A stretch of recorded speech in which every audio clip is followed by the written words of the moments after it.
2 weeks ago in Joliet, Illinois, we all learned a lesson on why not to take anything for granted. First, Kenny Bernstein ran into round one trouble during what should have been a routine win for the number 6 qualifier, losing to Australian Andrew Cowan. Then came 5-time Winston champion Joe Amato with the same sad story, losing to number 12 qualifier Don Lantis. Not quite as surprising was number 13 qualifier Doug Coyle upsetting number 4 Doug Herbert in a race determined by 5/100ths of a second. Then came the Pro Stock Final, which was run long after rain had driven most folks back home. Not an upset, really, but the conclusion of a real comeback story, as Ron Krischer posted a number 1 qualifying effort and went on to defeat number 2 qualifier Jeg Coughlin in the final. Now all of those players and the entire cast of characters in the NHRA Traveling Roadshow is here in Columbus, Ohio, ready to do their drag racing thing all over again at one of the NHRA's oldest and most prestigious venues. Stand by. It's all coming up on ESPN2.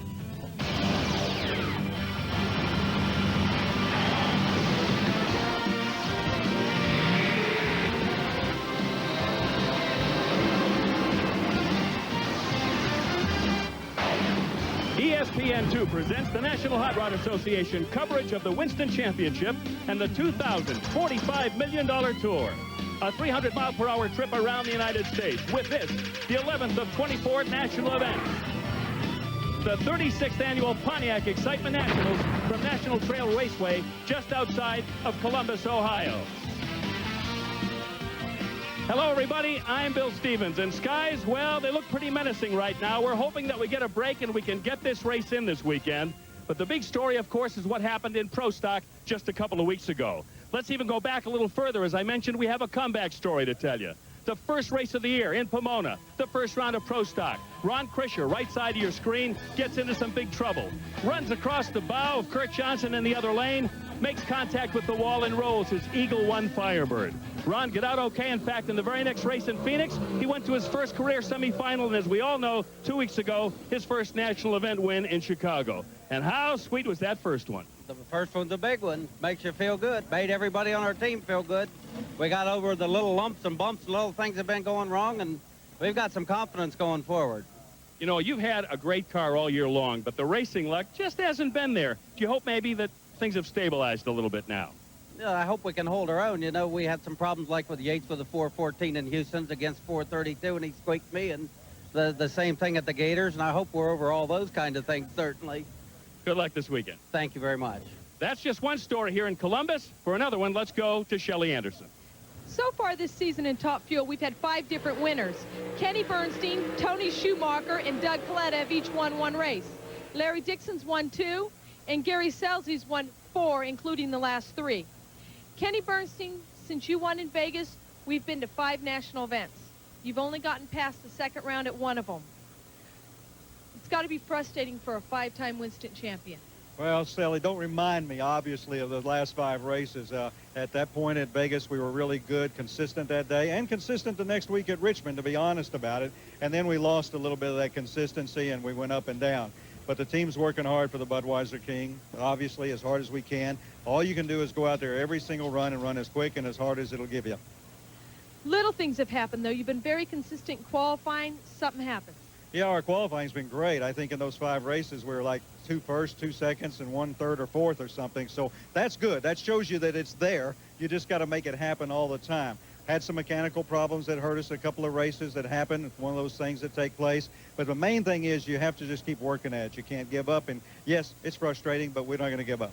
Don't count this guy out. He won this race in a Fuel Funny car in the 80s. He also won this race in 98 with his Top Fuel dragster.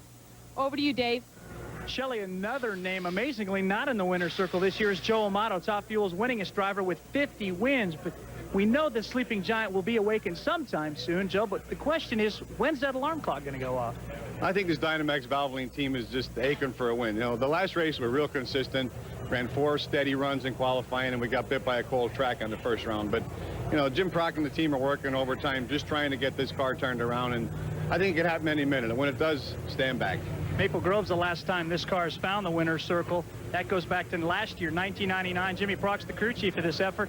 Jimmy, any frustration levels going on here, or is the win around the corner? Well, I think it is. You know, I mean, you can't get frustrated about it. We come here every week and try to do the best that we can, and, you know, hopefully things will go our way. Good luck to you this week. Thank you. Well, as Jimmy says, racing is like a Ferris wheel. You can't stay on the top too long, Bill Stevens. Well, just a couple of quick tidbits. Both Kenny Bernstein and Joe Amato own both sides of the top fuel track records here in Columbus. Kenny Bernstein went 3:21 back in 1998. That's when Joe Amato set the ET record here in Columbus with a 4:57. They've extended the concrete launch pad on the racetrack, and it'll be interesting to see if these two guys can take full advantage this weekend. We've got to take a break. We'll be back to Columbus in just a couple of minutes.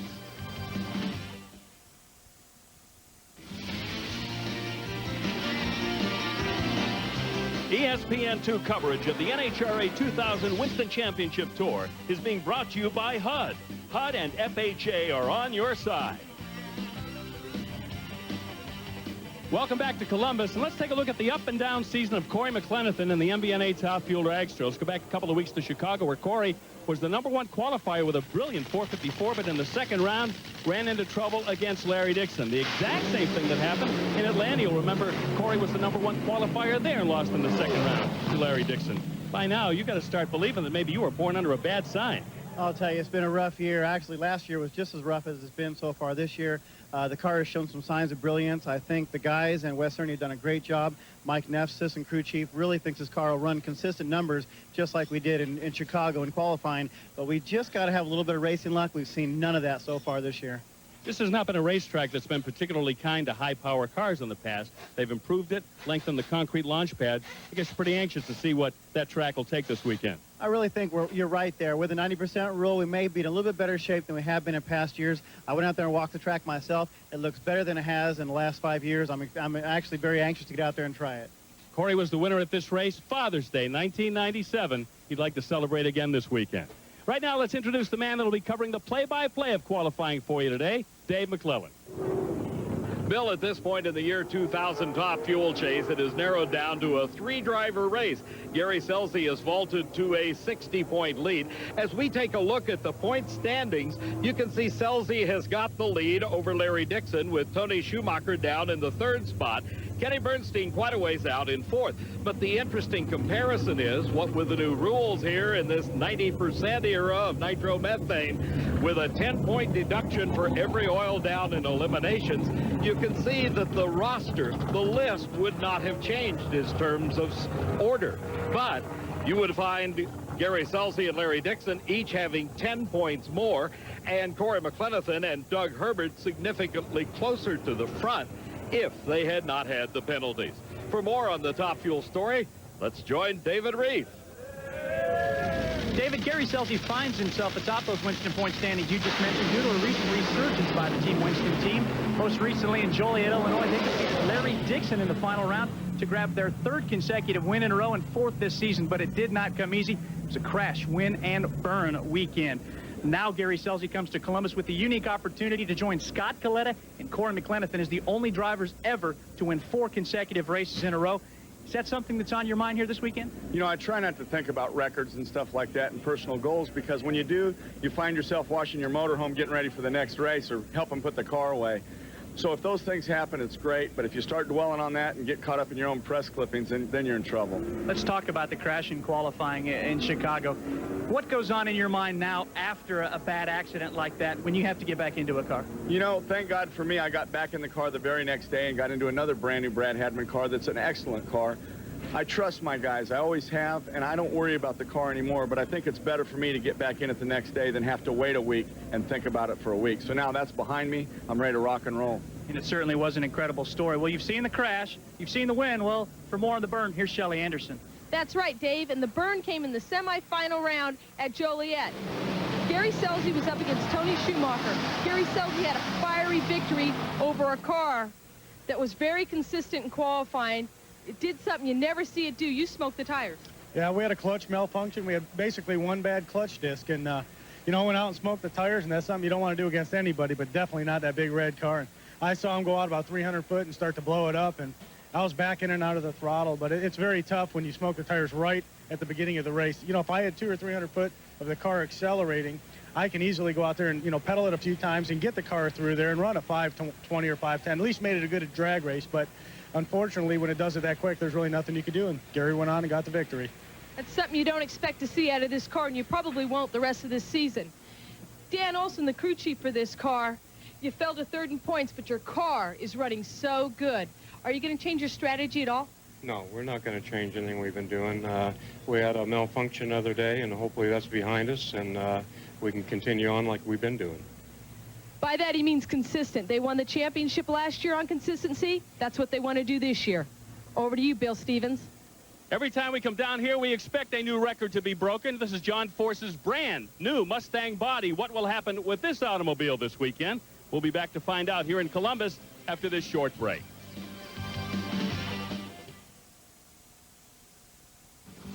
Welcome back, everybody. We're in Columbus at the Pontiac Excitement Nationals. All right, let's go back a couple of weeks to the Prestone Route 66 Nationals in Joliet, Illinois. Final round of funny car, and you know what happened. Take another look. There he is. John Force beats Jerry Toliver in the final of 484, 318 miles an hour, and breaks the record that we all knew at some point John Force would break. 86 national event wins, and just to seal the deal, a nice big wet one on the cheek of crew chief Austin Coyle. Well, now, sir, 86 was the magic number. Now, I guess the next magic number is 10. I want to get that over with. You want to keep talking about it. Bottom line, Austin Coyle in Chicago, hometown boy, Bernie Federley, working with him, John Medlin. Those guys made it happen. Tony Pedregon. Let's move on to Columbus. It's going to be tough here. It's going to be loose out here in these conditions. Leading in the points, a 10th Winston title would tie you with Bob Glidden. All you basically got to do is keep doing what you've been doing. 4 races in a row. What's the big deal? Every time I'm starting to worry. Hoffman come over this morning and said he loved me, said he liked my new Mustang, and they're up to something. I don't know what. Even Toliver's being friendly this week. So, no, we're just going to focus, come out here for the fans, give them a great race. Bottom line, don't want to think about what we've done. It's where we're going to go, and it's not going to be easy. And John has not won this race since 1990. He's got some work to do this weekend. Let's go back to you, Mac. Bill, as we near the halfway point of the year 2000 funny car season, it is narrowed down to a two-man race. John Force and Jerry Toliver, they've been duking it out ever since the very first race of the year. And right now, John Force has pulled to a lead of 55 points over Toliver and 135 points over the number 3 car, Ron Capps. Take a look at the standings as they are now and compare them to what they would have been had not the rules deduction called into play as a result of oil downs. Del Worsham and Scotty Cannon trade places in the current point standings as a result of the penalties. But for Force and Toliver, no points deducted at all. They've had a clean season thus far. Capps is down 10 from what he would have had he not oiled down the racetrack. There's a whole lot more going on in funny car. For that, here's David Reed. With 2 wins early in the season, Jerry Toliver ultimately led the points until the Atlanta race when John Force got around him. John Force also got around him to win that 86th race last weekend in Dallas. Jerry, got to ask you, even though you were on the losing end of that run, does the fact that Force set a record take any sting out for you? Well, I mean, losing to John Force is always a bad thing for us. We certainly want to win every race we can, but that's a good group over there, and John's certainly been a great champion, and the 86 win is really, big for NHRA and him, and just the sport in general. But we want to win every round we can, and that was an important one to me because we fell behind John, and we got matched up with him in that last round and want to catch up on some points. So every loss is a big one, but like I said, you can't take nothing away from those guys. They're a class act. Jim Epler runs the other WWF car. The sole mission of this entire team to take out that car. Well, now Force has got the lead, so what do you guys have to do to get it back? Well, I think do what we're doing. The main thing we need to do is qualify on opposite sides of the ladder so we don't have to reach each other early. And this car, like you said, is out there to take out the competition and make sure WWF keeps on winning. So we need to do that as much as we can and take advantage of those opportunities. Whenever we meet up with Force or Tony or any of the top guys, we need to do our job and take them out. Well, no doubt beating John Force is a pretty tough obstacle, as Shelley Anderson's about to show you. In funny car this season, there are only 4 drivers on the win list. Jim Epler, Bob Gilbertson each have a national event win. Jerry Toliver has 2. John Force has 5. But there's a guy who's sitting number 3 in the points and has 4 runner-ups. You've lost them all. Is this the weekend you're going to get on the win list? Well, I sure hope so. We need that trophy. But right now, championships are won by being consistent, and that's what we need to do. To win the Winston Championship, you got to go rounds every race. And we've only gone out first round 1 race, and that was Pomona. So if we can keep going where we're at, we're okay with it, but we really need to get in the winner's circle. In Joliet, at the last race, you're up against John Force in the semis. What happened? Well, we lost him 4 times in the final this year, and in that run, we happened to shake the tires as well as he did. But he pedaled his and got his going. My car had a little more clutch on it. When we pedaled it, it lifted the front end up. And at that point, it's hard to see out of these as it is, but when you lose the horizon, it's really tough, and then it kind of grazed the wall. But we're okay. The car was fine, and we'll be ready to go here. So if Ron Capps can make 4 runs in eliminations without smoking the tires and having to pedal it, he could be in the winner's circle. Over to you, Bill. Hey, Shelley, I've got Tim Wilkerson. Remember last year came into this race after having just won his first national event in Chicago 2 weeks previous.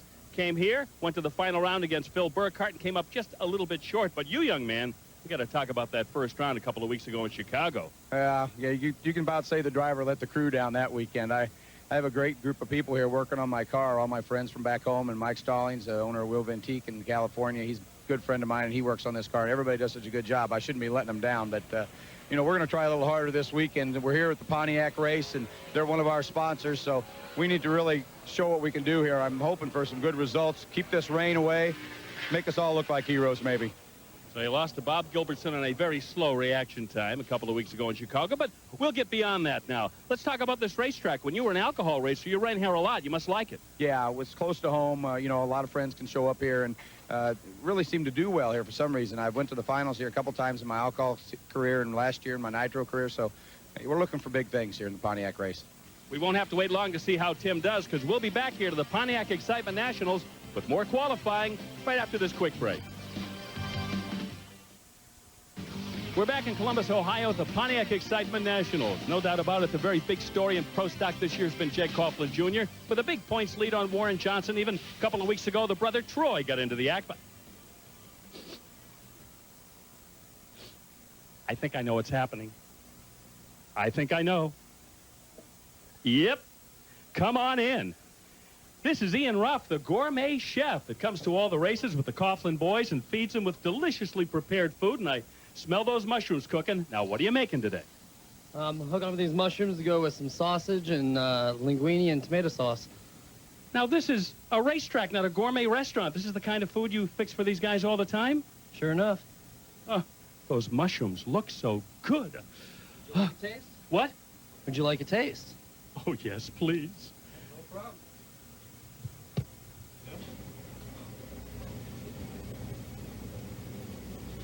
Mmm.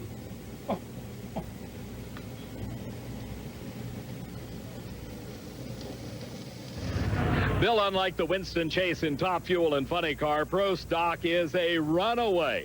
At the start of the season, there was a lot of thought that Warren Johnson might be the man to take away Bob Glidden's all-time win record, but as you well know, John Force has already done that. So now WJ has to concentrate on catching Jeg Coughlin.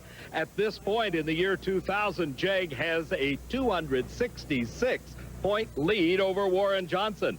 Tied for third is Troy Coughlin and the surprising Ron Krischer, with Jim Yates rounding out the top 5. But Jeg has a huge lead coming into Columbus. For more in the Pro Stock action, here's Shelley.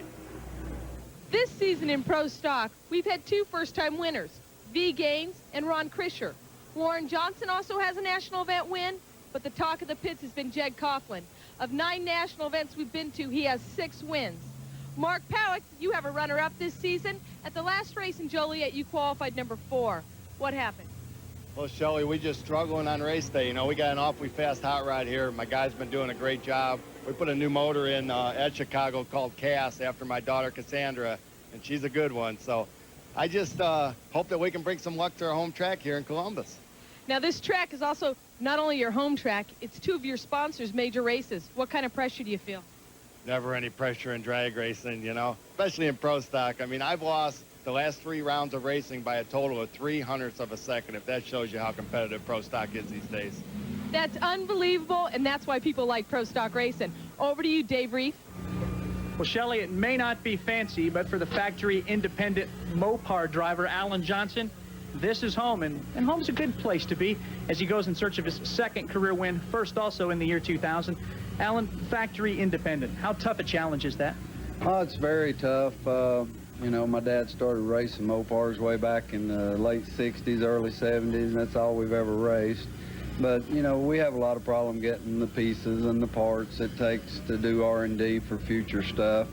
and it's, you know, a little more expensive and you have to buy them, but we're going to stick with it. We got a new neon on order for next year, got a couple of Hemis started. So, you know, these guys do an excellent job with it, and Amaco's financial help, we'll be okay. How important is it to have a guy like Roy, your dad, behind you? Oh, it's very important. We couldn't be doing this if it wasn't for him and the crew. They work night and day at the shop doing our own engine program, and very important. Good luck to you this weekend. Thanks. Alan Johnson will try to get over the hill here in National Trail Raceway. Never has Alan Johnson gone past first round. We'll try to do so on Sunday. Bill? Hey, Ian, I'm really a big Beef Wellington fan. You don't happen to... nothing in there. Wait, oh, here's the fridge. Yeah. Oh, hi. We'll be right back with more from the Pontiac Excitement Nationals in just a moment. Ice cream. Welcome to National Trail Raceway and our final qualifying session in the pro categories. We're starting off with Top Fuel Eliminator in the big story. In addition to the fact that we were rained on hard last night and this morning, again, this is the third of 4 proposed qualifying sessions. In the round earlier today, Kenny Bernstein in the far lane was unable to run a good number. His opponent, Don Lampus, did and made it into the show. Right now, Kenny Bernstein is confronting the challenge of 1 qualifying session left to go, and he is not qualified. Unbelievable. You know, Kenny Bernstein always qualifies. He's got 2 #1 qualifying spots this year. This is it. He knows it. He's going to be pedaling if it smokes the tires. You see him here. He's in the far lane. Right there, he goes up and smoke. All he could do is shut it off. Don Lampus goes through on a good run. That run was just a few short hours ago, and now the pressure has been building on the Bud King team. Same thing for Joe Hartley. He is not in the field with the Hartley family racing operation. Kenny Bernstein made no bones about it. He said same track, same air for everybody. They're not doing their job, but he says the Budweiser car is going to try and step up this run. 6.080. It is a target time.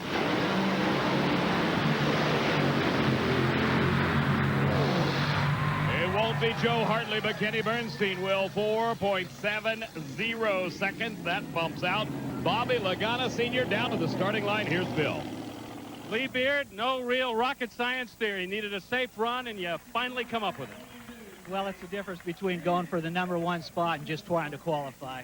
It was all survival, Mac, but they made it. Interesting theory. That was one just to get it down from A to B, Shelley.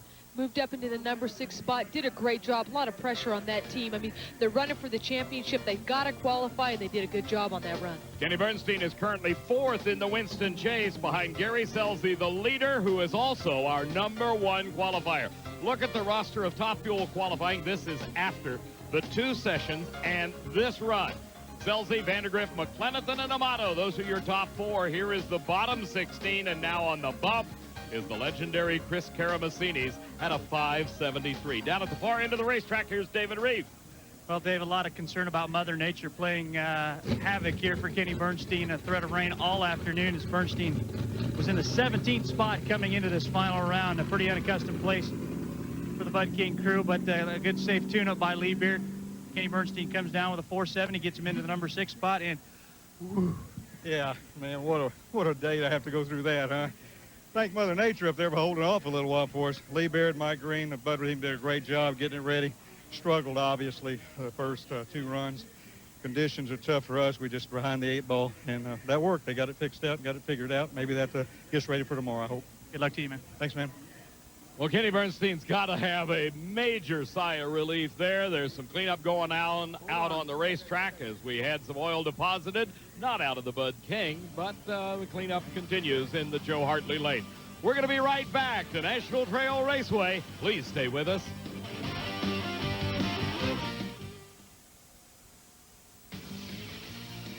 Qualifying continues here at the Pontiac Excitement Nationals in Columbus, Ohio. Let's go back a couple of weeks to Chicago in the final of Pro Stock Motorcycle. There's the photo finish between Antron Brown and Craig Treble. I'll give you a replay right now to show you how that all eventuated. Antron Brown came into this race looking for his first win of the year 2000 after winning 3 last year. Putting it on Craig Treble, a 721 at 181, beating the 726 at 182. A lot of talk about Matt and Angel, but you're just as capable as anybody to win the title this year. Definitely. We fell a little bit short last year, but I have an excellent crew chief, Mark Pizer, and he's doing an excellent job on that motorcycle. It's a very, very fast bracket bike, and all we're doing this year is going to make sure that we don't fall short and try to zip up this championship this year. A lot of bikes in this class. A lot of bikes show up for the national events, and so many good riders out there. You can't afford to have a bad run. Everybody out there is capable of putting you out. Definitely. These days now, every round's a final round out here, from the first round to that true final round. We raced Don Gell second round last race. We raced Matt in the semis, and then we raced Craig Trouble in the final. And boy, that was a handful. And but hopefully we just can keep everything together and keep this Suzuki Herman & Sons Beef Jerky Suzuki running fast, and keep on taking to the final round, bringing some wins home. Antron, I hate to ask you this, but do you have anything to eat? Oh, definitely. I got some of his Herman & Sons original beef jerky for you. I love beef jerky. Oh, this is great. Thanks. God, it tastes as big as Texas, too, baby. Back to you, Mac. Oh, boy. Bill, you got to get out of the food line. The cleanup is just about over after the Joe Hartley problem, and you need to get back on station. Never saw a man eat so much, but there's lots of food around at one of these NHRA championship races. You're looking at the view from the Pontiac Excitement Copter Cam, and a nice crowd on hand today, considering the weather conditions, and the storms have been scattered all around us. We had some rain early today. Last evening, and that's what cut qualifying short yesterday, a giant storm blew through here, lightning and thunder and a huge amount of rain. But we did get some qualifying in, and again earlier today, pro stock motorcycle qualifying at the moment. Tony Mullen is number 1. Antron Brown, who you just met, is in the number 2 spot. David Schultz is 3rd, and Gino Scali rounds out the top 4. Hector Arana has made one run. He got here in the middle of the night, had to put an engine in his motorcycle using a flashlight for light because the trailer's being revamped. He didn't have lights. He got it in there and qualified number 8 at the moment. Here is the bottom half of the field, Brian Hale, down in the 16th spot, and he is just sitting here waiting to see what's going to happen as the weather forecast has another storm or two out there not far away from National Trail Raceway. Here's your pro stock qualifying, a new track record by the amazing Jeg Coughlin. Shelley. Well, he's got 6 wins. Look at, he just keeps going. He qualified number 1 at Englishtown. Now he's number 1 here. They don't seem to worry about qualifying, but look, it doesn't matter. And that was in the heat of the afternoon. While the sun has not been out in a steady beat on this racetrack, it's been a bit warm. George Marnell currently on the bubble at a 7:04. Let's go back down to Bill Stevens. Look at this murderer's row here. Got Bernie Federley with John Force and Dick LaHaie with Larry Dixon. We'll start with you, Dick. I guess the big question in the minds of all the fans is, you just going for race day tune-up now on this last qualifying shot? No, we're going to try to better our position. We think we know how to get down the racetrack, and we need to move up a little bit in the position. We're number 6 right now, or 7, and we need to help ourselves out in that position. Don't have to really pick up that much, though, do you? Oh, no, not really. You know, if we can pick up 300 or 400, we'll be looking pretty good. Talk to Bernie Federley, the right-hand man to Austin Coyle. You guys aren't low, and boy, that last run was pretty ugly for John Force when he dropped a cylinder. Think you can catch up with the WWF gang? Well, we're not probably going to try and press quite that hard. Right now, we just like to kind of get things running normally and, you know, get well qualified. That 15 spot's a little edgy, and, you know, so we better not mess up, would be my guess.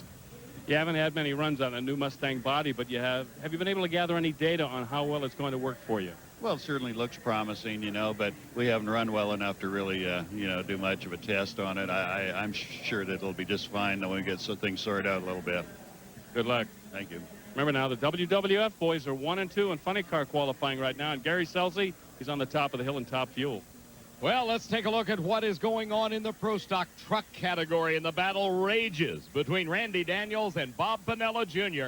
They are 0.03 of a second apart, with Daniels at the top of the list. This field is very tight. Look at number 8, Mark Wisner, doing very well at a 7:64. He didn't qualify at the last race, so he's got to be happy with that. And then look, you see Pinella's second team truck, number 10, Gracia. They're all doing good. Larry Perkins is in the 16th spot. The bump position right now, a 7:66.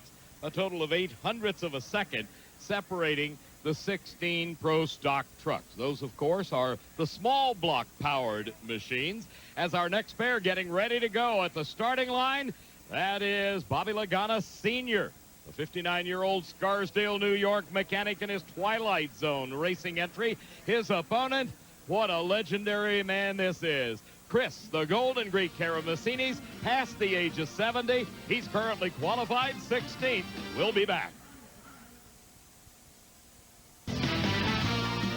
Welcome back to National Trail Raceway. This is the 36th Annual Pontiac Excitement Nationals presented by Summit Racing. And as we introduced them to you a moment ago, two of the more senior members of our Top Fuel contingent. Here is Bobby Lagana Jr.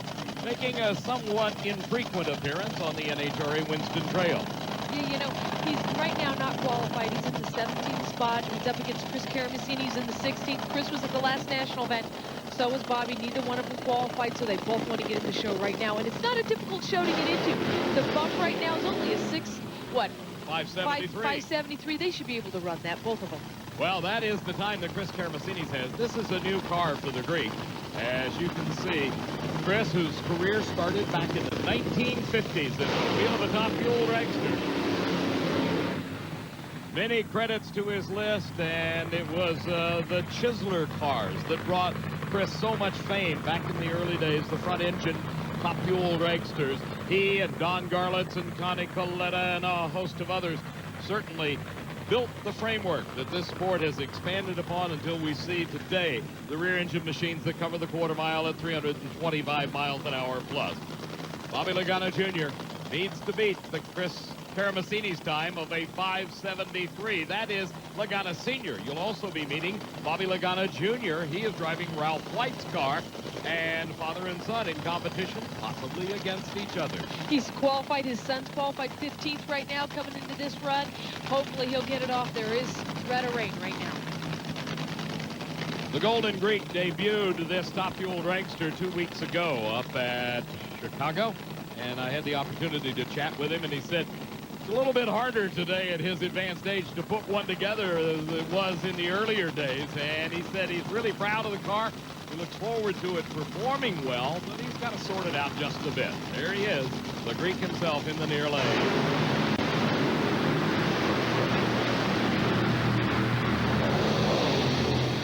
Chris Karamessinis improves with a 563. He was the guy that was on the bump.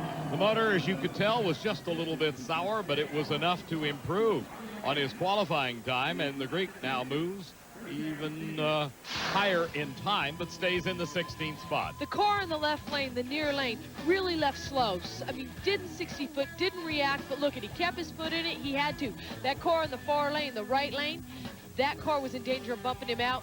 Halfway, you see the car in the far lane is ahead of him, but Chris Karamessinis kept his foot in it. That qualified him. He has no chance of getting bumped out now, and he'll be racing at 70 years of age tomorrow. When you see the flames flashing like that, it indicates things are not exactly right in the fuel system. Definitely, it wasn't right, but you know, didn't matter. It got him in the field. He's number 16, and that's a neat story. It certainly is, and actually, Chris is somewhere past the age of 70. Yes, they're around 72, 73. Look at that. Our Pontiac Excitement copter cam showing you the Greek driving past him. Let's go down to David Reed. Well, Greek, it may have been only qualifying, but you knew you had to get there ahead of that car to stay in this field. And the good news is you're on the bump at 16, and it will stick. Isn't that wonderful? We'd do anything to get in the show. And now how about race day tomorrow, though? Well, if we can figure this thing out, we might get it going good. Who knows? Crazier things have happened, right? Crazy things, let me tell you. Good luck to you tomorrow, man. Thank you. Bill Stevens. Here's another one of those founding fathers of Top Fuel Racing, Connie Coletta. You got a 485, Connie. How more quick can you go this time? I don't know, about a 470. A good safe 470. That's the plan. It kind of brings goosebumps to your arms to listen to the Greek talk when you think about the history that's contained in that one man and the number of times he's been down a racetrack, and here he is at the age of 70 plus, still is actively involved and interested. He had some health problems a couple of years ago, but he has bounced back doing things that a whole lot of people, a whole lot younger, just can't even begin to imagine. Very soft-spoken gentleman. Right here we've got Don Lampus and Doug Herbert. This is Don Lampus right now. He's qualified in the 8th spot with a 474. Doug Herbert's number 13 with a 498. Doug Herbert qualified 4th at the last national event. This car's not running as good as we know it's capable of. Herbert and his Snap-on Tools car has got a 498 best. Don Lampus was the guy, as you saw a little bit earlier on that look back into the first round. Lampus was the guy that strapped it on Kenny Bernstein, running 474 to put him in the 8th spot. Herbert would love to repeat. Why? Because he is the defending champion here, and it certainly would stand him in good stead. He won 4 races last year. He's not had that same success this season. No, but he's 8 in the points. He qualified 4th, his best qualifying position of the year at the last race, so they know he's capable. First round, he was late. That's why he lost first round at the last race, so you know they're trying to step it up right now. They're not liking the 13th spot. Both drivers qualified. There is no challenge to Chris Karamessini's as he is in the 16th spot. And will be there come tomorrow. The ExpressAutoParts.com entry of Lampus with his crew gathered round. This is a young man that is the defending IHRA Top Fuel champion, moved over to NHRA competition this year, and is trying his best to find the winner's circle. Lampus car with problems, a 473 by Herbert. Now that's a little bit more representative of what Herbert should be running. Certainly they made the changes. Larry Frazier, his crew chief, made the call to find themselves a 313 mile-an-hour speed. Big horsepower there with those speed numbers. Very good speed. That was a very good run for this team. You know, they went for it. You can see it. It picked the front end up, set it down.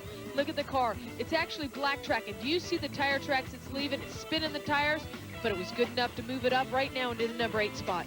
That's right. That run right there moved him ahead of Don Lampus and put him in the position of being able to choose his lane come first round of eliminations, unless he gets shuffled around in later qualifying runs. Back down at the starting line, here's Bill. I'm with Larry Frazier, crew chief for Doug Herbert. Happy with the 473, Larry? Yeah, we're happy. We had to soften it up a little bit. Been smoking the tires, so that's good for now. You'll be ready for tomorrow? Yeah, I think so. Thanks. Tomorrow, we go to eliminations here in Columbus, but there are more Top Fuel cars in the staging lanes for qualifying. We'll be back in just a moment.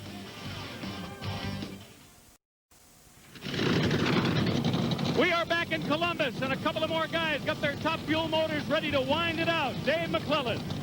Bill, they are thundering on the starting line as here comes the Excite car.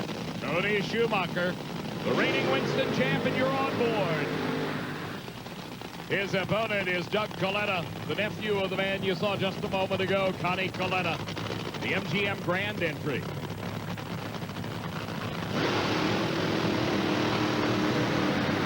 Right now, Doug is in the 12th spot at a 485. Tony Hsu has a best of a 469. We saw Doug earlier run that 485 with at least one cylinder out the whole way. That means he was way down on horsepower. If he can keep it lit on all 8, he ought to really step up and run good. He already has a win this season. We expect him to qualify in the top half. Another great shot here in the cockpit, looking back at Tony Schumacher. How frustrating is it to go so far in eliminations and not ever win? You know, it's frustrating, but you know something? Tony Schumacher won the World Championship last year on only one national event win. It was consistency. That's what they say they're aiming for this year. And you know what? This guy right now has been in 5 final rounds, and he has been consistent. Well, if going to the finals and not winning is any indication of building up a pent-up desire for amassing as many wins as possible, look what happened to John Force. 9 times he made it to the finals before he finally won a race. And once he started, there's been no stopping him. 86 wins. Here's Doug. He is, as I said, currently qualified in the number 12 spot. Tony Schumacher with a 469 best, trying to find something that might move him just a little bit closer to the leader. Here is Scelzi. Well, you saw Doug Coletta shut off. Earlier, Tony Schumacher had smoked the tires. He backed out of it. And Doug Coletta seemed to have a pretty nice run going. He was on a great run. At half track, he went 261 miles an hour, and then he felt something and shut it off. All right, down to Bill. Connie, looks like your nephew Doug shut it off a little bit early. Any idea what happened? Yeah, I told him to. We had something go wrong with the car sitting up there, and I didn't want to run it through the lights. 483 is not the 470 they wanted. However, they'll play tomorrow, Dave Reef. Well, a 473, that's exactly what Doug Herbert wanted after having a 498 as your best before that. A little nervous coming into that last run, huh? Well, I'm not as nervous as you could be when you didn't think you're going to qualify, but Yeah, 73, you know, we backed it down quite a bit, but Larry Frazier and my Snap-on guys are getting the job done, so hopefully we can be here real late tomorrow. 313. Where's the big speed come from now? Well, just it's not burned up when it gets to the end of the track is probably that's probably the secret there. But you know, we knew we backed it down a little bit because we didn't want to smoke the tires. So that's probably we've won this race a couple times, and the way you win it is by going down the track, not by setting low ET. All right, good luck to you tomorrow, man. Thank you. Let's slide on over here and see if we can get a word with Doug Coyle as the MGM grain car is pulled in now. Little flame coming out of the backside of that as we slide in and talk to the USAC Sprint champion, now Top Fuel racer. Dougie, how about that run? Well, it was a good run. The car left good. It was going to definitely make it to the end, and right at the end there it quit. So we're just going to hope for the best tomorrow. The car's running good, though, and I think our chances for tomorrow will be good. All right, good luck to you. Thanks. Maybe they're hiding something with Connie saying he told him to shut it off. Doug not acknowledging that. Maybe they're trying to psych out the opponent. Here's David Grubnick and this man, Joe Amato. Amato is currently qualified 4th, and it was on the first qualifying run yesterday. The only one we got in on Friday because of the giant thunderstorm that hit here last evening. He ran a fine 4.68 second elapsed time, and that's still good for the number 4 spot. Grubnick is qualified in the number 12 position. Let's take a look back now, if you would. Here is Joe Amato. This is earlier as he came to the starting line against Doug Herbert. And look at the look on Jimmy Prock's face. He knew right then that was no good. Right now, Jimmy Prock's hoping that he gets down the track. He steps up. Number 4 is in a bad spot, but they want to be consistent. As the motor went sour on David Grubnick when he crossed the finish line, he still went 473, and that's about 11 hundredths of a second quicker than he has run all weekend. Bill Stevens, what's happening on the starting line? Jimmy Prock, usually qualifying, you don't struggle. Now it looks like this weekend you're not getting the numbers we would expect. Yeah, I mean, it isn't that bad. I mean, it ran a 66 the first run, and we tried to go real fast last time. We backed down, but doesn't appear to be very good down track there. Gary Scelzi still number 1. On that Amato run, it looked like the car was starting to move around on him pretty hard about the point that he shut it off. Quite possibly he just said there wasn't any sense in doing it. Maybe shaking the tires, spinning the tires, Shelley? Yeah, you see that he's in the far lane. Right here, it left really good. Then it starts skating around. You see it black tracking, smoking the tires. He shut it off. He knew he wasn't going to step up and run quicker than his 68. He's 4th qualified. You know what? Maybe this is an omen. He hasn't ran good in eliminations. He's always ran good in qualifying. He's having problems now. From that camera angle on the car on the far side of the racetrack, you can see the smoke coming off the tires. Let's go down to the far end. Here's David again. Well, safety safari crew pushed Joe Amato in. Anytime you see those parachutes still stuck in the inside their enclosure, you know it's not exactly the run they were looking for. As Joe Amato rolls down the hill, he'll come to a stop down there. We'll get a chance to talk with him in just a bit to see how he feels heading into eliminations tomorrow in just a moment. Don't you just hate those downhill return roads, David? Let's go down to Bill Stevens. And 2 cars here that have a shot at going to number 1. We'll show you what they can do in just a few minutes when we come back to Columbus, Ohio.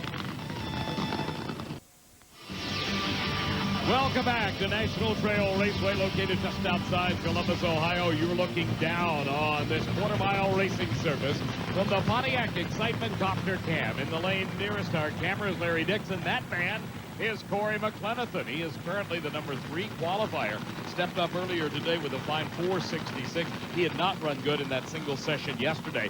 His opponent is Larry Dixon, who is number 7 in the list at the moment at a 471 pace. Earlier today, they were side by side in that qualifying session. And Corey McClenathan really stepped up. He's in the near lane this time. He goes out there, he makes a great run, steps up. He's in the number 3 spot. Last race he qualified number 1. This car is capable. Larry Dixon's also capable. He's been in 4 final rounds this year, has 2 wins. Number 2 in the points. After that run, Larry Dixon's car owner, Don Prudhomme, told us that it was a rather conservative tune-up, trying to get the car down the racetrack with some consistency, and now maybe Dick LaHaie might step on it and see what happens. There's the man himself. They called him the Snake. He is one of the true great drivers. This Ford is known both in funny car and top fuel dragster, now owning one of each. This is the Miller Lite car with Larry Dixon up. Dixon's best finish here came in 1996. He was runner-up.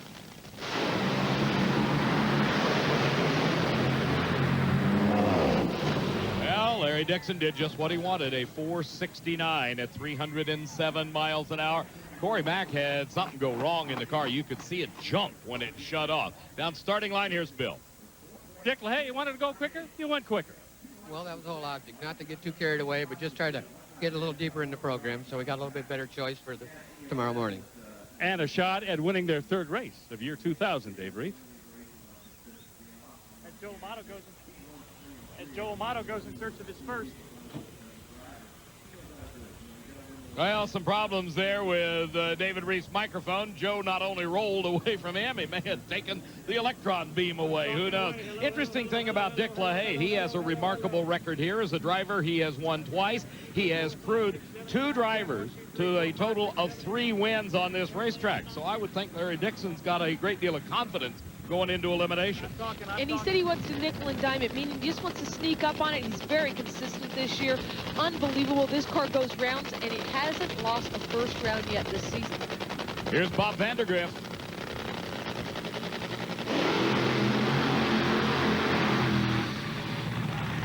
This guy's number 2 in the qualifying list by only 1/1000th of a second. Gary Scelzi's number 1, but look at Vandergriff. That came earlier today when he went that 4.652 seconds, covering that standing start quarter mile. Doug Herbert is now in the number 8 spot. Here is your bottom half of the field. Remember, they sacrifice lane choice to the quicker qualified car in round number 1 of eliminations tomorrow. So number 16, Chris Karamessinis, will meet up with whoever ends up to be the top qualifier. Bob Vandergriff doesn't race all the national events. He doesn't have a major sponsor, but you know something? He ran so good earlier, 465, and Johnny West did a great job tuning in. Let's take a look at that run, and it was a beautiful run indeed. You see Bob Vandergriff in the near lane. Look at him go.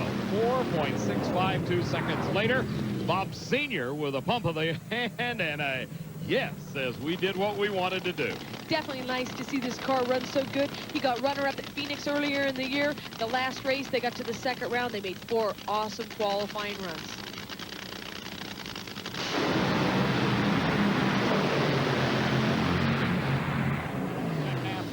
Half track and shut it off. Now that may be a planned thing. Maybe Bill will be able to find out as he chats with Johnny West or somebody from the crew, but Bob Vandergriff had a fairly good run going to half track. Bill? Mac, I got Johnny West. Was that click by design, Johnny? Yeah, we're just trying to see what the new blower's doing for us. We're just kind of playing around right now. It's really not too important for us as far as points. So we're just kind of experimenting and getting ready for next year, really. This is a track where they've done well, final round, last couple of years. Johnny West is certainly coming into his own as a crew chief, becoming more conservative, possibly, certainly understanding that you got to get from A to B if you're going to win races. And as you noted, he has had some good success in the last couple of races as they have stumbled onto or have worked very hard to find a combination that'll give him good time. There was only one car more consistent than Bob Vandergriff qualified in the last race. That was Joe Amato, and Joe Amato went out first round. Oh, look at Gary Scelzi coming up, and I can guarantee you that every eye in the Top Fuel pit area and probably some spies from Funny Car are looking on to see what happens on this run by Gary Scelzi. He is the top qualifier earlier today. Here's the way he performed. He was up against Rhonda Hartman-Smith, and her car went in the 470s. But Gary Scelzi smoked the tires. That 465 came from the single run on Friday yesterday. What now can we expect, do you think, Shelley? I think they're going to try and back that run up. They definitely want to get down the track more than one run in 3 qualifying attempts. They're going to try and go A to B, maybe soften up a little bit, but that's usually not Alan Johnson's style. He goes for it, and that's why they're the champion 2 years in a row. And there is no requirement that you make every qualifying run. So there may be nobody behind him that could challenge him for that top spot. Could be more of an experimental time to push it as hard as you can, see how much you can actually lay down on this track. These well-funded teams, some of these big sponsored teams, they make every qualifying run, no matter where they're qualified, just because the more laps, the more data, they need it. Cleaning off the tires. Back in the early days of drag racing, when Chris Karamessinis got his start, tire wiper was the entry-level position on a Top Fuel team.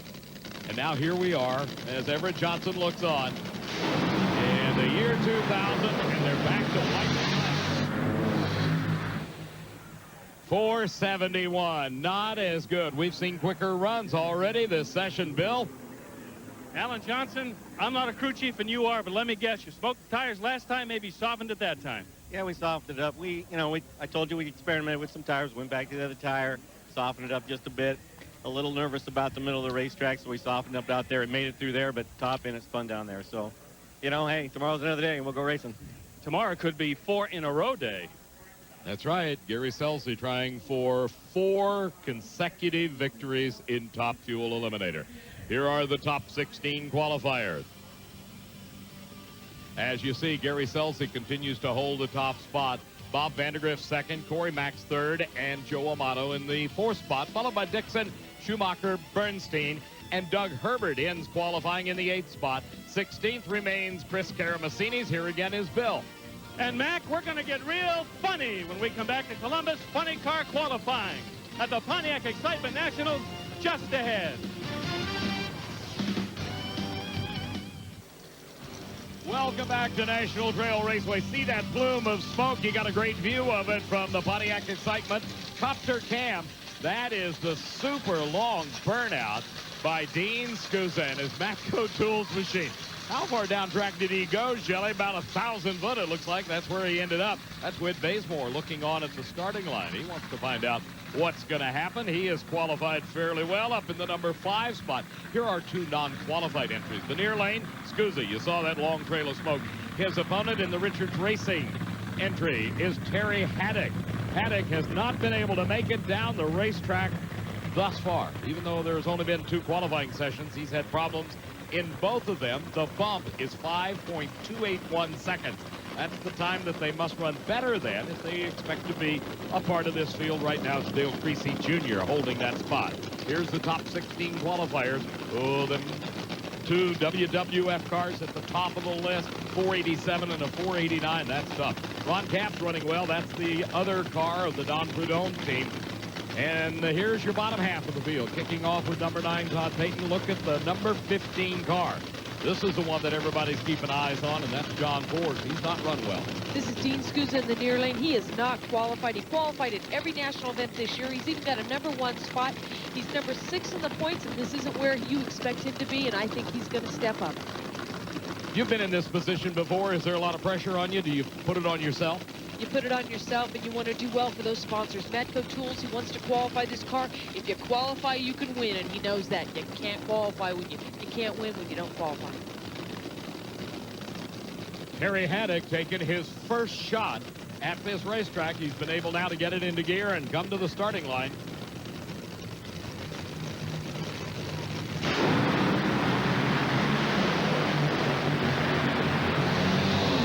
The copter cam showing you from an aerial view what it looked like at the start, and at the finish line it was Dean Skuza. 5:07 at 304 miles an hour. That will put him solidly in the field. Bumps out Creasy. Number 11 is Dean Skuza. Here again, Bill. Lance Larson, crew chief for Dean Skuza. Can I hear a hallelujah? No, I'm just starting to breathe again right now. It's hard to talk about anything. I mean, struggling so bad in qualifying, and this is our last-ditch effort. And Dean saved me because it was shaking out there. So now we got to go back and look at the data and see if we can do something first round. Yep, 5:07 ain't a bad number to have going into that first round tomorrow. Tough break for Terry Haddock. He had only this 1 shot at it, and he smoked the tires off the starting line. Difficult indeed. Guess what this does with the Dale Creasy car, and that's the one you're looking at right now. Dale Sr. starting the engine. Coming up to run. He just got bumped out. That puts John Force on the bubble. We've seen Dale Creasy Jr. run quicker than a 5:15. He can do it. He's had an off year this season. They've had some problems, but you know what? He can step up. He's a good driver. Here is John Lawson, the Lucas Oil Products car.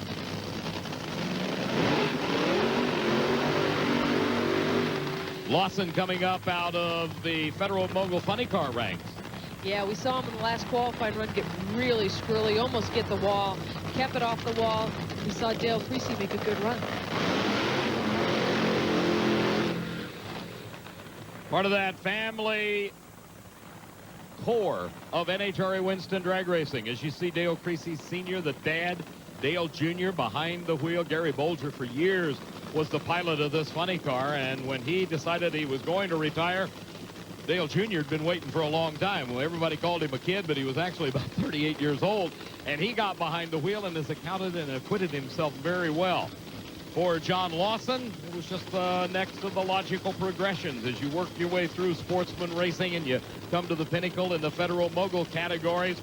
You get yourself at the top there, and then where do you go next? To the Nitro categories. He's got to run a good time, though. John Force at a 5.158 elapsed time is the guy to beat. Same for Dale Creasy. He's got the same challenge as well. Neither car in the show.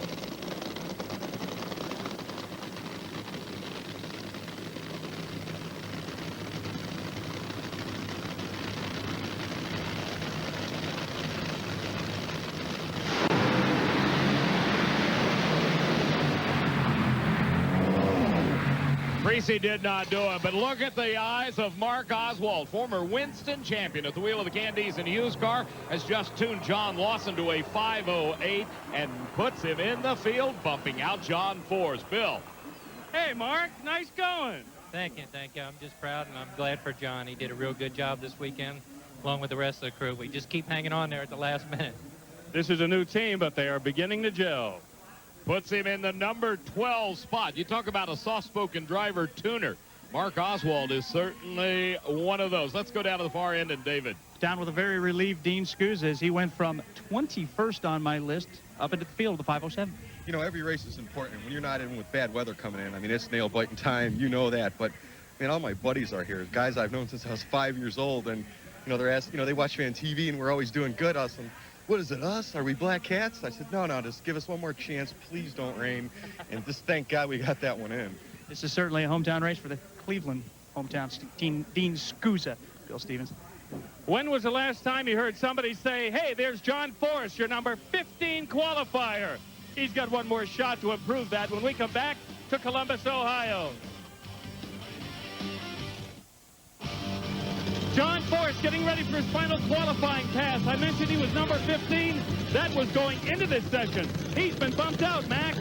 Yes, he has. And there is that new aerodynamic body that is being debuted at this race. Of course, all the guys and gals that don't have one say, hey, it's the body, it's the body. That's why Force isn't running good. I disagree with that 100%. Austin Coyle's a smart guy. He wouldn't put that body on there if he didn't know it would work. It will work. They're just having a problem. Scott Weiss, his opponent here, he is in the near lane. Take a look earlier today as they went down the racetrack in the far lane. Tim Wilkerson smoked the tires, and John Force crossed the center line. Dropped a cylinder, pushed him over on the center line. He had to shut it off. This time, they'll get in the field. Let's go down to David Reeves, the guy that bumped John Force. Well, John Lawson, the 508 gets you into the field, but do you know you just knocked out the 9-time champ, and he's up right now? Oh, boy, ain't that something. We're just glad to be in there and looking for it to get down through here all week, and it's in there. That's good right now. We're happy. 239 consecutive times for John Force. This guy could be the answer to a trivia question, Dave. Well, history was made 2 weeks ago when ESPN Speed World was on hand to bring you coverage of John Force's 86th national event win. How dramatic it would be if we might be the ones to tell you that John Force's string of 239 consecutive races for qualification has come to an end here at National Trail Raceway. Austin Coyle directing him into the field, or into the starting line. You know, John has been confronted with this before. We're not trying to say that he has never come down to the final session and not made the show. Lots of times he'll do this and come out with low elapsed time of the meet. Let's see what happens here. Scott Weiss, his opponent. Weiss is not qualified either.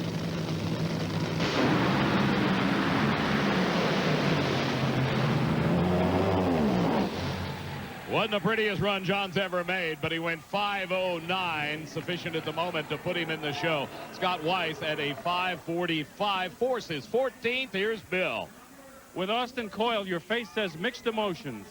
Well, it's a good thing we got in the show, but our old hot rod sure is giving us fits this weekend. It just don't want to run. I guess we got another chance to fix it. Boy, they came oh so close to breaking that string of qualified fields. Wow. Hate to tell you, Bill, but it's not over yet. There's still some racers out there that could bump out John Force. He is only 14th. Let's see what happens. Scott Weiss gave it a valiant effort, but fell back quickly. But Force's car was laboring. It only ran 285 miles an hour. When was the last time you see it mixing up the cylinders? When was the last time you saw that car run a full throttle run at only 285? Yeah, the flames just fluttering. Look at this. Now watch it on, there it goes. Starts right there. It's almost like the motor's chattering like the tires do when they shake. It was struggling. Well, John has got himself a number 14 qualifying spot. We'll see if he can hold on to it as the body comes up and our camera zeroes in on the man. Here's one that could move him around. That's Kristen Powell, the opponent for Kristen. In the opposite lane is Corey Lee. He also is not qualified. And down at the far end of the racetrack, here's David. Well, Dave, by my count, there are 3 people who could conceivably knock John Force out of this program. Kristen Powell, one of them, Gary Densham, Tim Wilkerson, could all better their times and knock him out of this field. Highly unlikely that all 3 of them will get the job done, but the good news for John Force, with a look of relief on his face, too, is you're probably in the show right now 14. What do you think about for tomorrow now? Don't matter. You got to be in to flex your muscles. Kind of tricky. Usually you take a new car with a chassis, a little bit different in the body design. You test it. And we didn't do that. Not overconfidence, just didn't have time to put it into play. But this is a great SNR race car, a Steve Pfluger race car. And we'll get her in the show. Hopefully it'll hold. And if not, we'll just focus on Tony, and maybe he can take them guys out. Not how you want to follow up number 86, Dave. No, it's not. And, of course, that 239 consecutive events is an incredible string. And this, the toughest of the nitro competition in a lot of people's mind. The time you need to run is something better than a 5.119 second ET. Gary Densham currently holds the 16th spot. And let me add Corey Lee to that list that David Reef gave you of cars that have the potential, because Corey is not in the show. Tim Wilkerson and Gary Densham are both qualified 15th and 16th respectively. But it's 4 cars that can bump him out, and 4 cars really can't do it. Force has got to be a little worried. Great shot from the copter cam. 5.07 at 307 miles an hour. Kristen Powell slowing to only 190 miles an hour and a 5.65. Will not make the show. But Corey Lee has now moved Tim Wilkerson to the bump. Let's go to Bill. With Mark Conyers on Corey Lee's team, now if that 5.07 holds up, you guys could be in one of the most unusual fields ever if John Force gets bumped out. That'd be awesome. We've just been nibbling away at, just trying to get in. That's we're just trying to hold our own. So that'd be something for us to be in and not John. Really exciting for this team that's still trying to find the key to success this year. Well, he certainly made a major step forward there. You might be questioning what is the quickest field in funny car history. Well, the bump spot is a 5.05 set this year at the first race down in Dallas, Texas. As we take a look at our top 16, Epler and Toliver at the top. Bruce Sarver's number 8, but all the interest now is in the bottom half of the field. John Force in the 15th spot with Tim Wilkerson on the bubble. We'll be right back. We're back at National Trail Raceway for the Pontiac Excitement Nationals presented by Summit Racing, along with Bill Stevens, David Reef, Shelley Anderson. I'm Dave McClellan, and hey, it's Nitro time. This is unbelievable. Force is 15th. He can be bumped out by both these cars. Gary Densham, a good car. He qualified 11th at the last national event. But this guy right here, he's 16th. He qualified 2 at the last national event and 3 at Dallas 2 national events ago, and he is more than capable of bumping him out.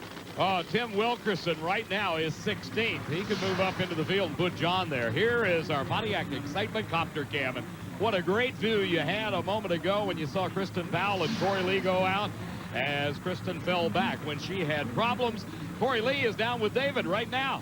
He's also helping Mark Conyers tune this machine, and only your 3rd time out on 90%. You run a 5.07 and keep knocking John Force down. It's very cool, isn't it? We came to Columbus. We had a couple things going on here with the Pro Motorsport car, and we had to make some changes in the crew and just work it out. And got to play with my hot rod and have some fun this week. But I'll tell you something even cooler. This diecast is available in a week, and you have to get this thing. www.promotorsports.com. It's all about marketing. It's all about marketing. And it's also about a lap time. And don't think that Tim Wilkerson and Gary Densham don't have that first and foremost on their minds. Diecast models, posters, dolls, it doesn't matter. Right now, it's all ET. There's the number you got to have to improve.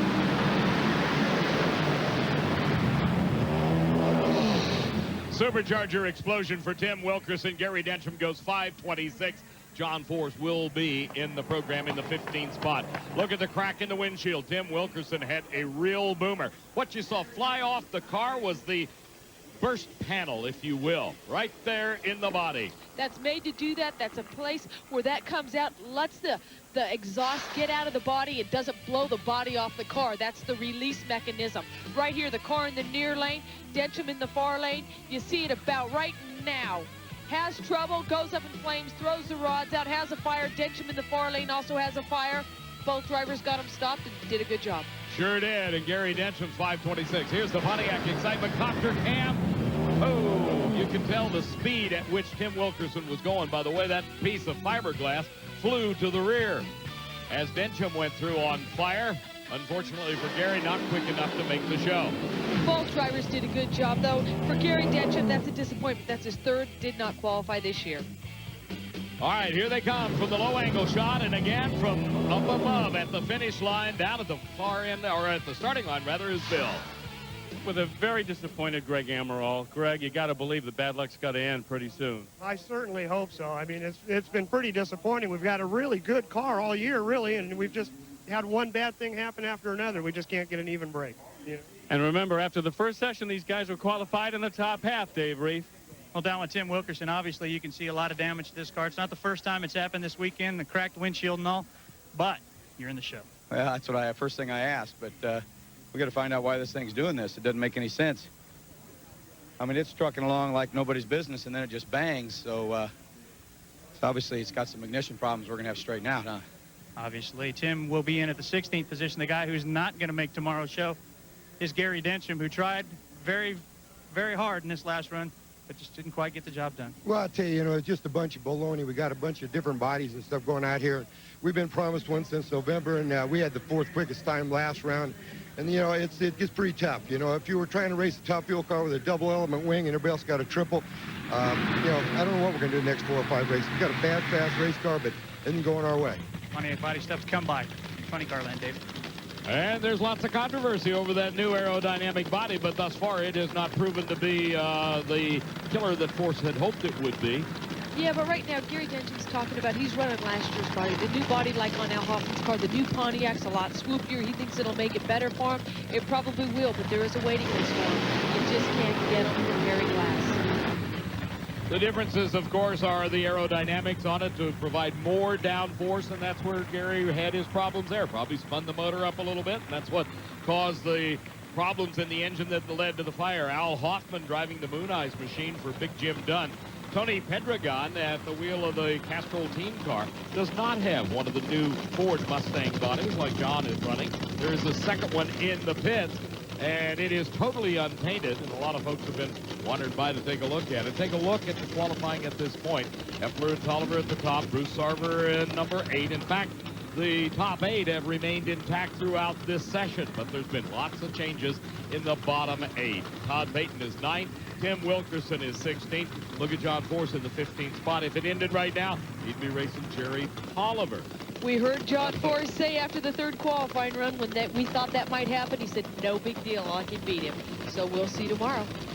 The Moon Eyes team. How about, we call them the grumpy old men. That's right, Jim Dunn. That's him. Look at that. How many times has Jim Dunn had that look on his face, trying to will his driver down to the finish line in a 4-second?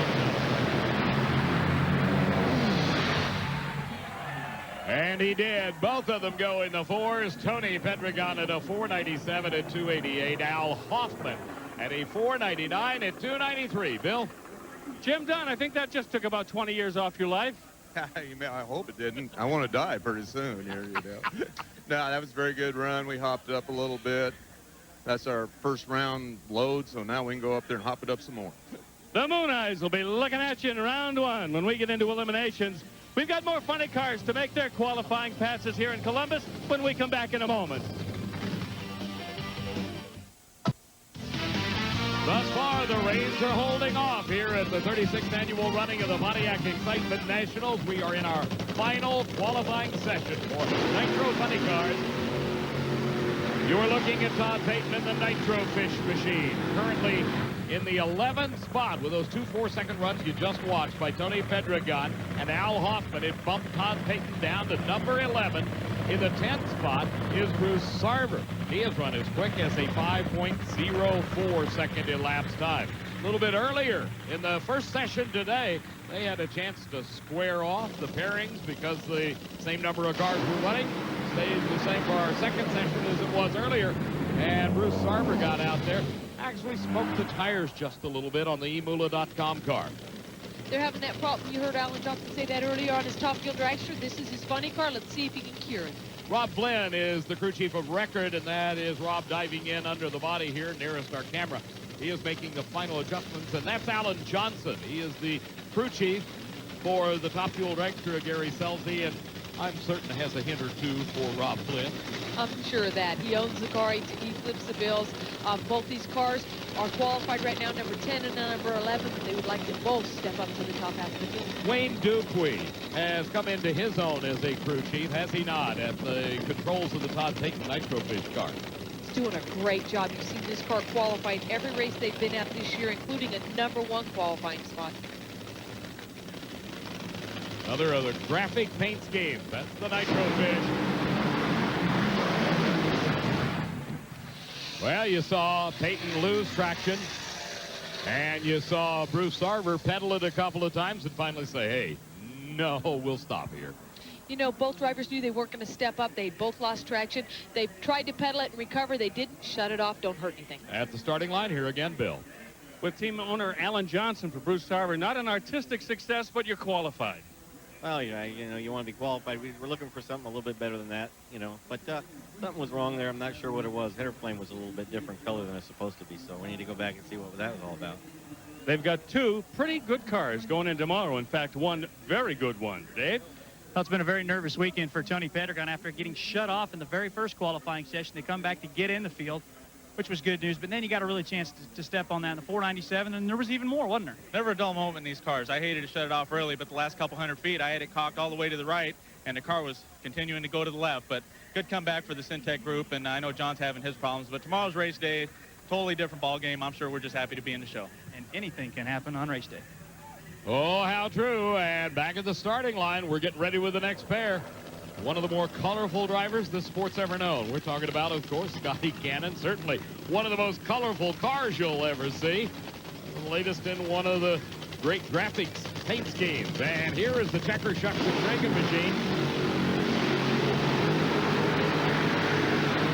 This is the team entry out of the Worsham camp, driven by Frank Pedregon.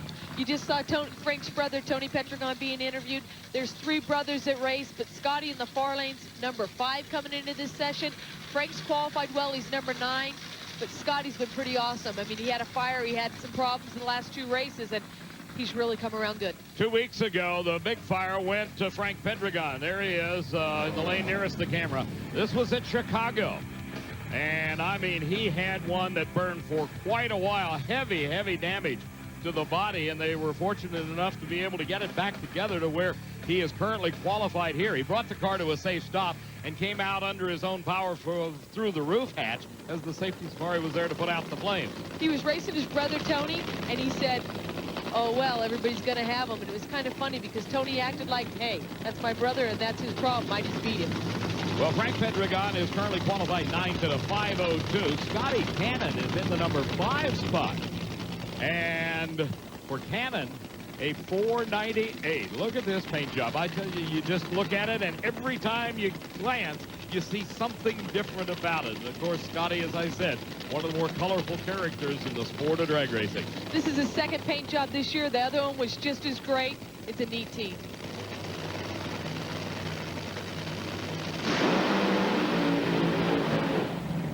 Well, Scotty, along with his crew director, Jimbo Ermilovich, they kind of made the wrong call there, Shell, as he went up in smoke.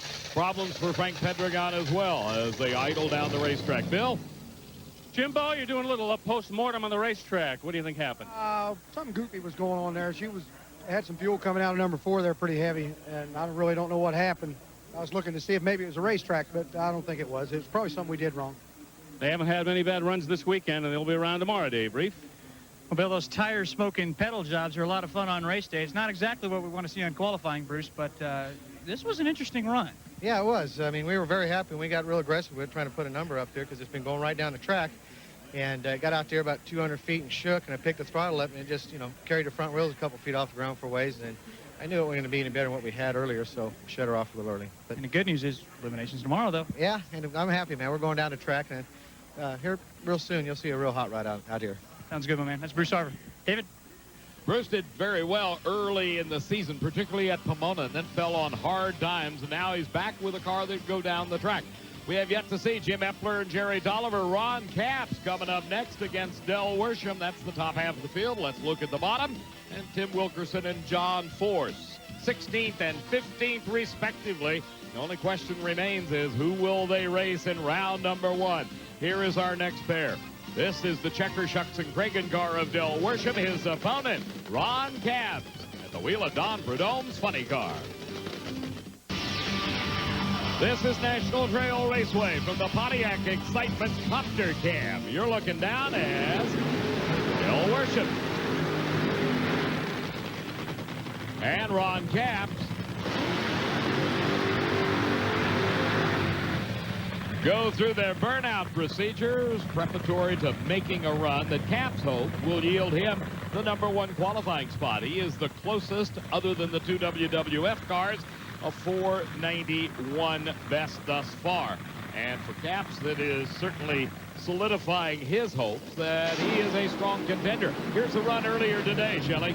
He's been very consistent. You see him make this 491 run. He's been to 4 final rounds this year. He's got no wins, but he's number 3 in the points. And the guy you saw so out of shape, that was a highlight reel run by John Lawson. He came very close to the guardrail when the car started spinning the tires and began to turn around on him. He was able to get out of the throttle and get it straightened out. Not much change in demeanor for the Snake from watching Larry Dixon make a run. I think he is probably oblivious to almost everything going on around him, and he really is concerned now about the performance of the car and the team. One of the most intense people out here. He was as a driver. He is as an owner. He is really a good person, but boy, you can't talk to him right now. He's concentrating on his cars. Almost as if he wants to try, like I said earlier about Jim Dunn, willing Al Hoffman to the 4-second zone. Behind those dark glasses, I can assure you the same thought, at least, is going through the mind of Don Prudhomme. 491 best, the #1 spot, 487. Did you see Del Worsham go? 5 flat for Worsham at 296. Ed McCulloch, the crew chief on Ron Capps' car, turned around to check that scoreboard one more time and make sure it wasn't something better than a 503, but Ace, I hate to tell you, it wasn't. Down at the starting line, here's Bill. Mac, I'm with Ace. You looked at the scoreboard a couple of times. You were hoping maybe for better than a 503? Well, I thought it'd run a little better than that. I saw it fluttering some cylinders down at the other end. We'll go see what we got. Actually, they haven't done bad this weekend, Mac. A 491 in the last section, a 503 right there. Lots to go into tomorrow with. As Ed McCulloch, one of the great drivers of all time, goes back to tune on the car. What he meant by fluttering the cylinders, he thought it was mixing it up, dropping cylinders, the car in the right lane, you can see it. That's what it's doing. Ron Capps did a good job, but so did Del Worsham. He's number 8. Problem is, if things stand the way they are, he'll run his team car tomorrow. Here's the halfway point. They were identical elapsed times to the halfway. If there is anybody that's got an advantage, it came as a result of reaction time. You see the flames changing color and flashing? That's what he was talking about, fluttering. What's all the smoke that came out of the Worsham car? I don't know. Boy, they heard some parts, but you know what? They don't care. Neither one of them. Sorry, probably some burnt pistons. Not a big deal. Here is our low-angle shot from the camera furthest down the racetrack. It shows you how these drivers have to kind of corral these cars back into the groove. You get out of it, and it kind of spins the tires a bit. Here's David. A little bit of a disappointed crew chief, a little bit of a disappointed driver with that 03. Yeah, we were, the good news is the Toliver raced his first round, which there's 2 guys in front of us in points, but the good news, or actually the bad news, it didn't run as good as we thought. We were trying to run a mid-80, but hey, we're just good to go down the track. Really, that's important right now, and you never know what's going to happen with the weather, but U.S. Tobacco, everybody on this team, this Camaro, we'll be ready for tomorrow. Toss a little more on that. Worsham's 5 flat also. He was praying for a 499. His 499 would have meant he wouldn't have had to race his teammate Frank Pedregon, but that's who that team will draw tomorrow morning. Look at this. They check on the Goodyear tires or something there. It's a Goodyear slip. What is that, John? Well, right now, Goodyear's watching their tires. They've got engineers out here. They're giving them what the temperatures are after the run. They take it back to the trailer and study. Okay, well, there's the answer. There's Tim Richards. This will be the final race. The Tim and Jim Richards are the co-crew chiefs on the Whit Bazemore-driven Chuck Etchell's car. Oh, does this look a little weird? The weather outside. See, you see the red from the CD2 coming into view when they drop the body down. The slate gray skies have not given way to sunshine in quite a while, and the forecast is for a big storm out to the southwest of us thus far. It's holding off. Here is Jim Epler, the WWF machine. He is currently qualified number 1. Whit Bazemore is in the number 6 spot. He ran a 4:99, and for Bazemore, as I noted, this is the last race for Tim and Kim, serving as the crew chiefs. Terry Manzer, former team manager over on the WWF team, moving over as the crew chief. As we got a real treat for you, here is the near lane and far lane. The near side, that is Whit Bazemore. On the far lane, the WWF Big Red Machine, the Kane car, driven by Jim Epler, your number 1 qualifier, dueling in-car cameras, if you will. That's a neat shot. You see exactly what the driver's looking at. Right now, this is a normal process on the near lane. They lift the body, they take the throttle stop off, they check the fuel pressure, they do their normal maintenance. In the far lane, that's their normal maintenance. They don't do any of that. The body stays down, the driver just looks forward. You see the crew members up there putting him in the beam in the far lane, just letting him know where he's at. Both the drivers relying on their crews to get them properly positioned on the starting line. John Stewart and Tim Richards, the dueling crew chiefs, if you will, in this matchup here in our final qualifying round of this Pontiac Excitement Nationals, presented by Summit Racing. As Tim Richards says, okay, we'll take that. We improved by 0.04 of a second, 4:95 at 2:99, and the top qualifier spun the tires. That was an impressive run so far. Whit Bazemore has low ET in this qualifying session with that 4:95. That's what they want. They want to be consistent. The car in the near lane did a great job. Kim and Tim Richards. Whit Bazemore did a great job keeping it in the center of the groove. The car in the far lane had a problem. Yes, he did. Right about half track, you saw the smoke coming off the tires as Whit streaks to the number 4 qualifying spot, moving up 1 position. Here is the dueling in-car cameras. And even through the shakes, you can watch Whit Bazemore just disappear over the horizon. The Pontiac Excitement Copter Cam. As you saw Epler having to shut it off, Whit goes. Here's Tim. Tim Richards, how about a little chorus of "You're Gonna Miss Me When I'm Gone"? Yeah, I'm going to miss you when you're gone. No. Hey, 4:95. That's a great way to win qualifying. I'll be here. Hope you're here, too. There you go. He made his statement. Well, we hope you're here, too, Bill. Of course, you keep eating like you do, you may not make it. All right, WWF. Here it is. This is the guy, Jerry Toliver, who right now would challenge John Force in the first round. You think he's going to drive for the number 1 spot? I know he is. Dale Armstrong tunes that other car also. That's number 1. Jim Epler's car. He tunes his car. He's capable. We know that. I think Jerry Toliver wants to get off this spot. He doesn't want to probably run John Force in the first round. Well, there is a whole lot at stake in the points. Let's go to David.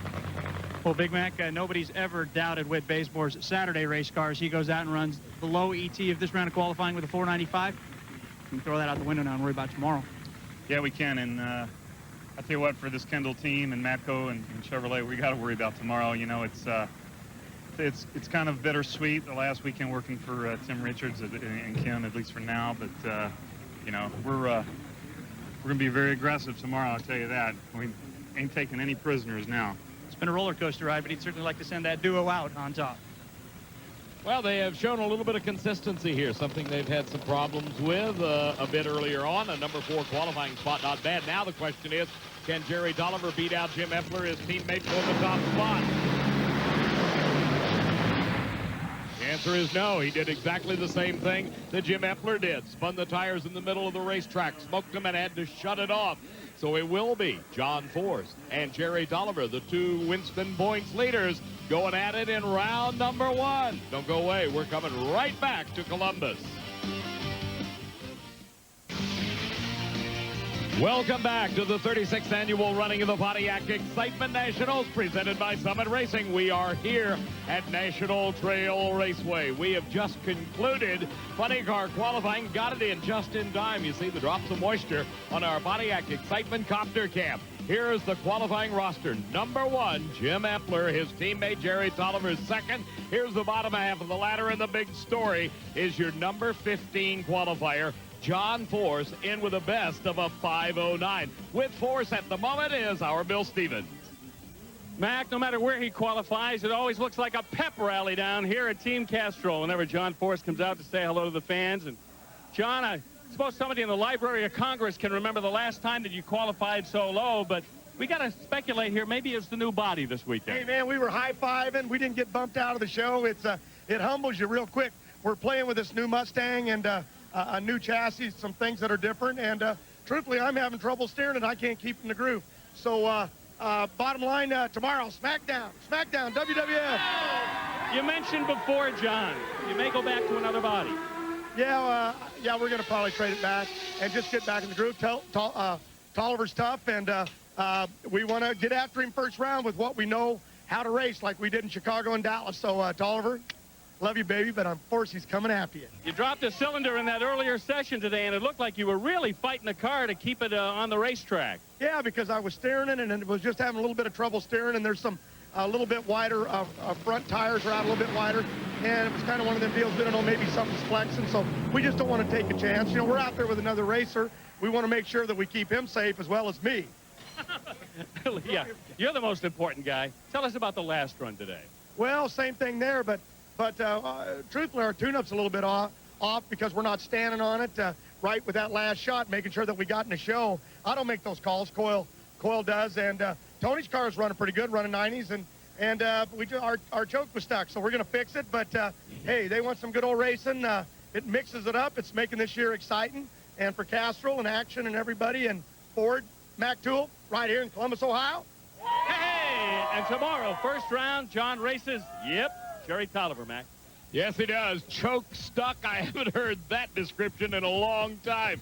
Here are the pairings for the first round. Number 1, run 16, of course. Epler against Wilkerson. Worsham Frank Pedregon. Hey, teammates going at it. Bazemore and Skuza and Tony Pedregon, the other half of the Castrol team, taking on Coyle. But there's the big matchup. Toliver and Force, Hoffman, Sarver, Capps and Lawson, Cannon and Payton. Here's David Reed.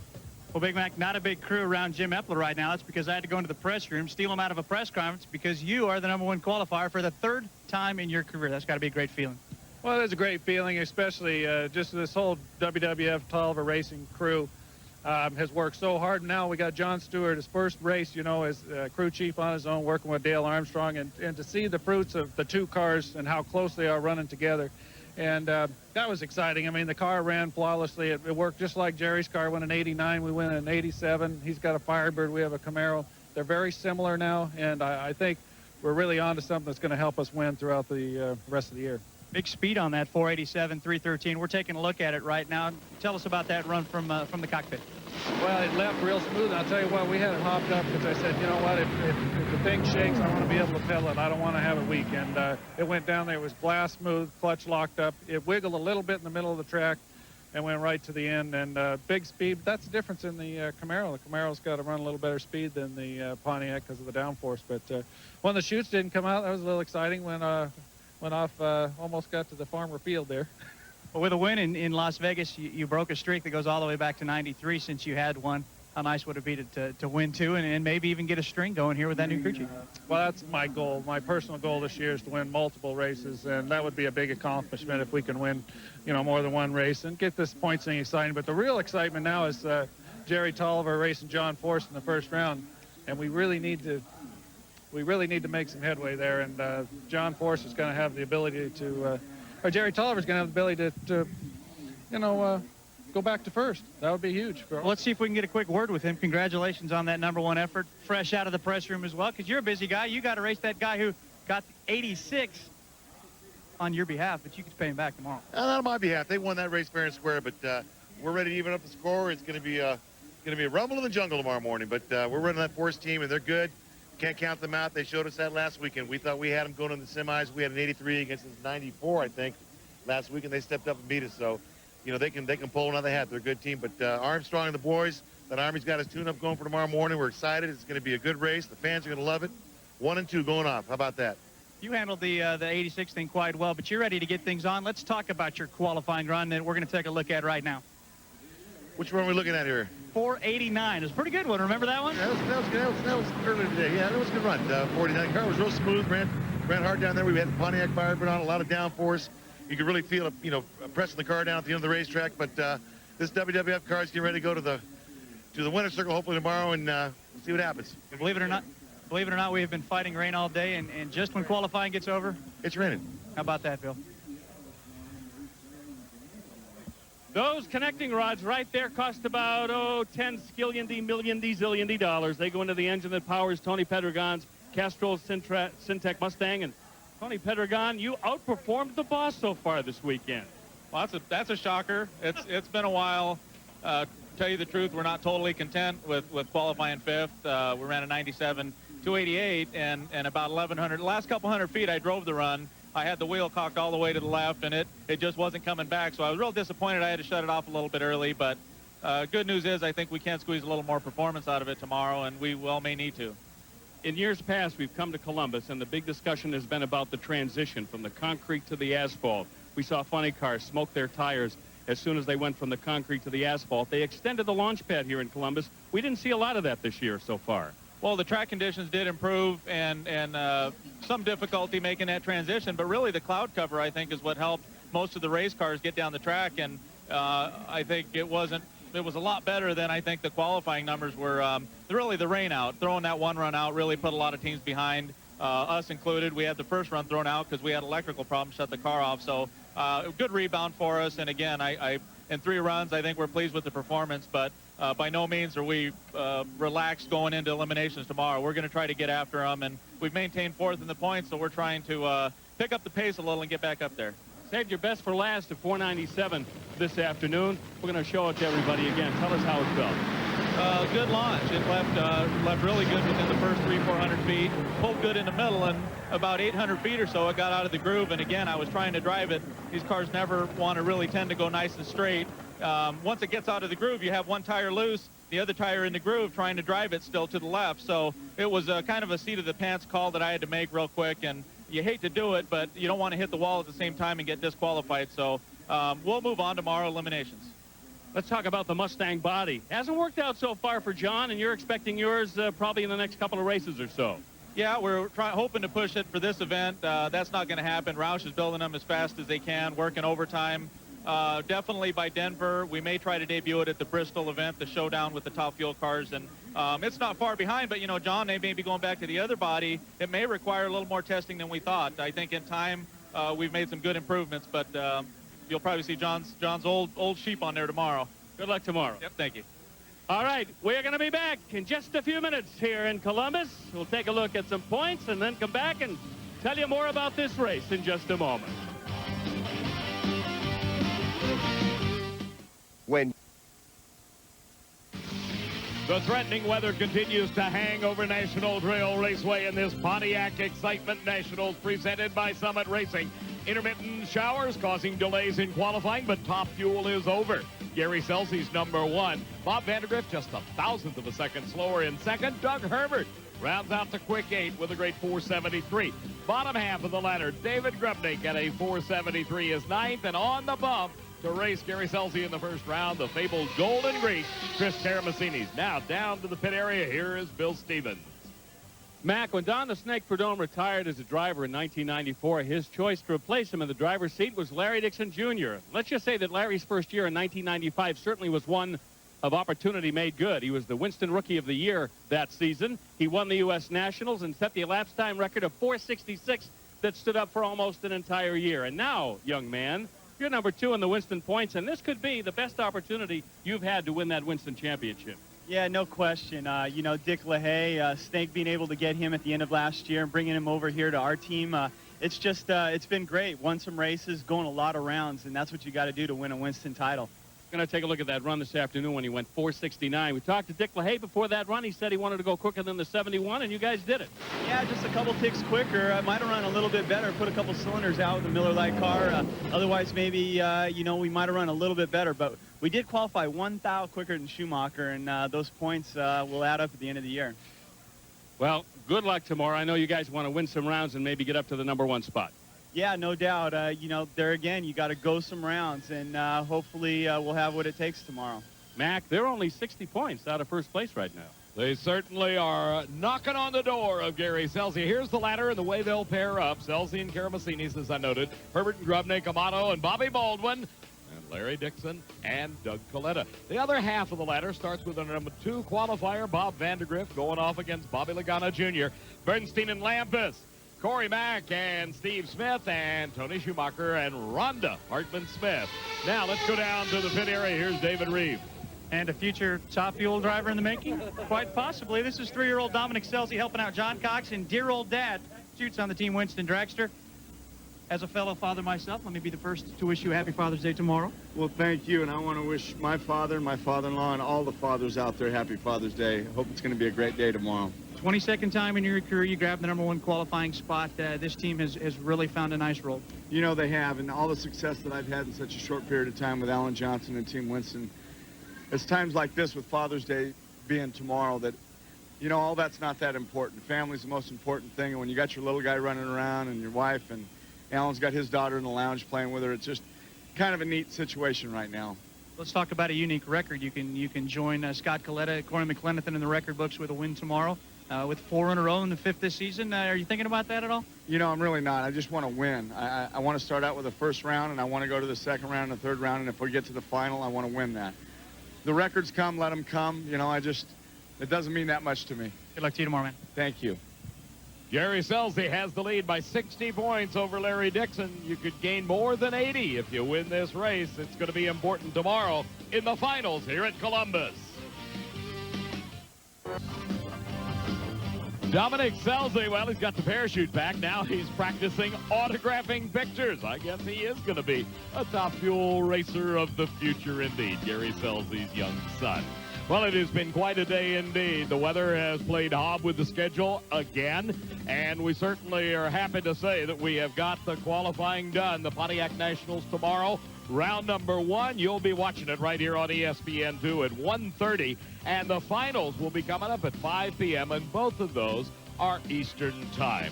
Want to pay a special thanks to the entire television crew for hanging in there throughout all of the bad weather, because it's been quite a day indeed. NHRA Heat, next time you'll see it on ESPN2 is Thursday the 22nd of June at 6:30 p.m. Eastern time. For Shelley Anderson, Bill Stevens, David Reif, I'm Dave McClellan saying so long from Columbus. This has been a presentation of ESPN, the worldwide leader in sports. For more, log on to ESPN.com, part of the Go Network, go.com. It has been a while since Bobby Troop wrote the song, and it's been a while since Martin Milner and George Maharis were cruising this most famous highway, but today